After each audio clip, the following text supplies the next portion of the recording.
the TV and the boy. Welcome to another episode of the Malcolm and Tatiana Show. I'm your host, Malcolm, everybody's brother man. I'm joined by my co-host, Tatiana. Good morning, Malcolm. Hey, good morning. All right, let's start off with the Oscars. What did you think? There were some big moments there for sure. Well, of course, we got to start off with my man, Leonardo DiCaprio, finally getting his win after about 4 nominations. Five, actually. Oh, 5. Yes, oh, yeah. 5. Yeah, he was definitely overdue, way past overdue, as well as someone many people may not know about, Ennio Morricone, an Italian composer. He finally got his first win after 6 nominations. And congratulations to him. It's been many years in the making, decades. So congratulations to him on getting his award. Yes, definitely. I have to touch on the Leo subject as well. I've been a big fan for the longest, and like you said, I think it's been long deserved. He could have had it even when he was a teenager doing Basketball Diaries. Personally, in my opinion, but other moments, Chris Rock, monologue, I'm sorry. Right. A lot of people, it set some controversy because there were some awkward moments. I mean, people were smiling and clapping, but it was almost like that. What do I do? They looked a little obligated, yeah. Yeah. But I think, as you said, they were both nominated, and the composer you said were nominated several times before they won. I think a big takeaway, personally, is don't give up. These people did not give up. Right. Don't let the lack of accomplishments stop your passion, because these people, they just dedicated themselves and continue to dedicate, and eventually they get the big win. So once again, congratulations. The Revenant. Leo DiCaprio's film that he starred in got best director. Yeah, best director. And so, congratulations to that director. He did the movie with Sandra Bullock where they were in space, and that movie was crazy. So it's well deserved. He's an up and coming director. So congratulations to Mr. Iñárritu. Right, 2 years in a row he's been recognized. I know last year. It was a big deal the way that he did the shots. He wouldn't cut between shots when he did Birdman. They said he just did one ongoing thing, so people had to be really quiet on set. Somebody might be hiding around a corner, which I thought is always cool when someone changes the way to do things, the traditional way to do things. But anyways, back to this Chris Rock thing. You saw when he brought out Stacey Dash. Yeah, the Stacey Dash stunt. As I was watching it, I had to watch the recording of the Oscars. But as I was watching it, I said, this joke is going to fall completely flat. No one's really going to get it. I got it. Maybe a lot of people weren't aware of the Stacey Dash incident involving black people, and so they don't really get why it would be funny for her to say Happy Black History Month. It's actually nuts. But what did you think about that? I mean, like you said, it was another situation. People didn't know whether to clap or not. A lot of them just looked like they were hoping, please don't let the camera come to me. Right, definitely. They didn't want to get caught in the candid phase. Right, they don't want to get like the wrong label with the wrong politically correct reaction to things. But, yeah, and we live in the meme age, so if your reaction is messed up, they will slap some crazy words on it, and you will be the laugh of the internet, laughing stock of the cyberspace. Yes, it can go viral in seconds. Moving on to another subject, we just had a big day in politics here. Super Tuesday was March 1st. Here, we had big winners in Texas, were Hillary for the Democrats and Cruz for the Republicans. Right. Your thoughts on that? Well, I thought Hillary would win. She's lately been imposing her will politically on the other candidates, and I'm surprised Ted Cruz won. However, looking at the Republican Party and seeing the circus that goes on a daily basis at every debate, at every convention, someone's saying something more ridiculous. But if Cruz is the front runner at this point, that says something about the field. And Trump should look out. If he thinks he's got a dominant lead on the race, he should look out because Cruz might be threatening him. Well, I will say something that's a little scary here. As far as on the Republican side, Trump won Alabama, Trump won Arkansas, Georgia, Massachusetts, Tennessee, Vermont, and Virginia. Wow. it's kind of scary when you hear it that way. At least, for me. Right, for me. Definitely for one person to take all those states. That's a lot of delegates, and that's really what they're chasing is the number of delegates, the electoral college, and all that process. But yeah, that is scary. I share your fears on some of that. Some people have already said, including Raven Simone. Raven Simone said she'll leave the country if any of the Republican candidates are elected as president. So let's elect us a Republican president. On another note, the Democrats, Clinton had she solidly commanded Bernie Sanders in many of the states, including Alabama, Arkansas, Georgia, Massachusetts, Tennessee, Texas, and Virginia. Texas is a state that was pretty much up for grabs from the point of view of the Democrats, but it was Clinton whose campaign ended up prevailing. She was able to get more of the votes. People probably see more eye to eye with Hillary Clinton in the state of Texas overall than they do with Bernie Sanders. I'm sure that word socialist stuck with Bernie Sanders' name might have something to do with that, especially in the state of Texas. Right, and they said for this primary there was record numbers coming out to vote, which is always a nice thing to hear, having new voters come into the race. But let me say, for when I went to vote, I was almost saying that I was a little sad, in my opinion, with where, at least in my part of town, there was really, it was like a ghost town when I went to go cast my vote. But one thing I'll say between Clinton and Sanders, I have to admire Sanders because he is not taking these big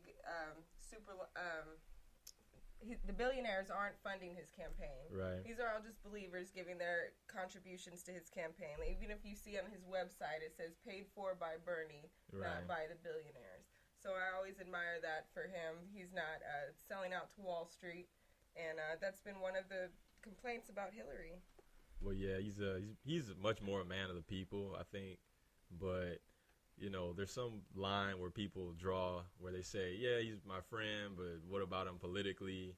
And I think they wrestle with that and end up going with Clinton just because they feel like she's maybe more qualified overall than Bernie Sanders.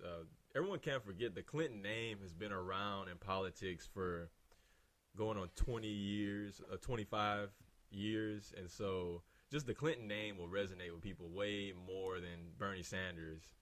So that people have to think about that as well. Right, and I have to agree with you. Her name is definitely going to help her. The fact that her husband was a very popular president. Right, for the very most part. popular in the 90s. A very crazy time for this nation and the world. A great time for a lot of improvements and a lot of strides in technology and everything. And he gets the face of that. What do you think, Juice? What do you think about Clinton and the Bernie Sanders rivalry here for the Democrats? You want the truth? Oh, yeah. I personally don't even care. Oh, that's all right. I will go to the poll for you. Oh, don't tell nobody. I'm going to vote for 2. Nah, I ain't going to tell them. Thank you. I got you. All right. See, next, let's bring it to the state level. We have Greg Abbott here in the state of Texas. He is a huge proponent of state rights, and with Texas having its political culture ingrained in individualism and traditionalism, he is really on a tear to have states come together and change the dynamic structure of rights between the federal government and state government. He wants the states to have more power unto themselves. He feels like the federal government has run amok with its power. He feels like, especially during the Obama administration, that the government's powers have just gone out of control, and he wants to stop it. And he's not seen very badly in the eyes of the rest of the political sphere, but there's a chance he could gain some support from other states that feel the same way he does. Yeah, I know he's a well-known ultra-conservative, so a lot of people, they just dislike him based on that fact alone. Right. Some people, they disagree with his views, definitely. Right, and the fact that he was endorsed by Rick Perry, that I guess helped him on one side, and then other side people just didn't want to hear anything. So, a lot of times guilty by association, Well, yeah, he won it. Sometimes it's who you know. Yeah, exactly. It helped him there, but like I said, there's no middle of the road there, really. You either like him or hate him. Right. So moving on, the elections. Let's talk a little bit more about the candidates. So we have some for the Republicans: Ben Carson. We have Donald Trump, Mark Rubio, and Kasich and others who have not dropped out yet. So with Ben Carson, we all know he's a neurosurgeon. I actually grew up learning a lot about Ben Carson. He was an inspiration. He's still an inspiration, but some of the things he said during this campaign have definitely taken me aback and definitely have me questioning, his competency as a potential political leader. Right. He's not very, I think we touched on this the last time. He's not very captivating when he speaks. That's one thing, too. When I was watching The Tonight Show, actually, they brought up, it's not when they count how many times people blink, it's more about how many times does he actually open his eyes when he's speaking.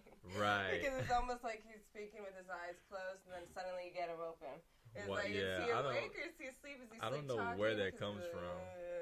You have to motivate people. Right. You have to inspire that. people. Yeah, right. Definitely. And that helps with the connection. Definitely. And moving on the Republican side, we have Cruz, U.S. Senator from Texas. He actually won Texas, like as we just said, in Super Tuesday. He's very conservative. I know he's not the favorite. Actually, I know they're saying from the party Rubio is actually the favorite. In their eyes, right. They really don't want Trump. Definitely, they say will set them back. And then as far as Cruz, they're not really happy about thinking of him leading the party either, getting the nomination. Right. So, but Cruz said he has argued cases before the Supreme Court successfully. He's been criticized and became a hero to others, trying to defund Obamacare during budget negotiations in 2013. He was born in Canada, but he was born to an American mother. So this has been some controversy too. What do you think about that whole thing? Trump is starting the whole thing. Right. It's another birther movement. I don't buy into it too much. There's people in place who are out to see if you can legitimately run for president, and he's checked out. Obama checked out. These people have not broken any rules. It looks iffy according to the law, where people think you just have to be born on American soil or there's no way you can run for president. Well, everyone forgets John McCain was actually born in Panama, but he was born on a base or something, and so he was allowed to run for president. Marco Rubio, another candidate in the 2016 election, I'm actually surprised how he's fared. He's been able to kind of avoid criticism for, basically not being, or for being the son of Cuban immigrants. He's been able to fare that territory very well and actually use it to his advantage in many cases. He's not allowed Trump to turn that into source of political weakness for him. And really, I'm impressed by Marco Rubio in that respect. I have to say he is probably the lesser of the evils, in my opinion, on the Republican side.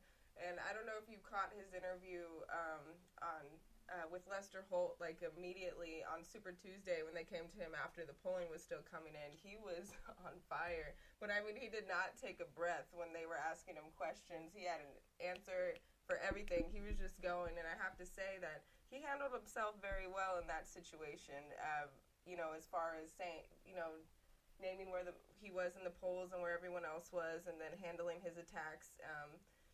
Spoke very eloquently about it, actually.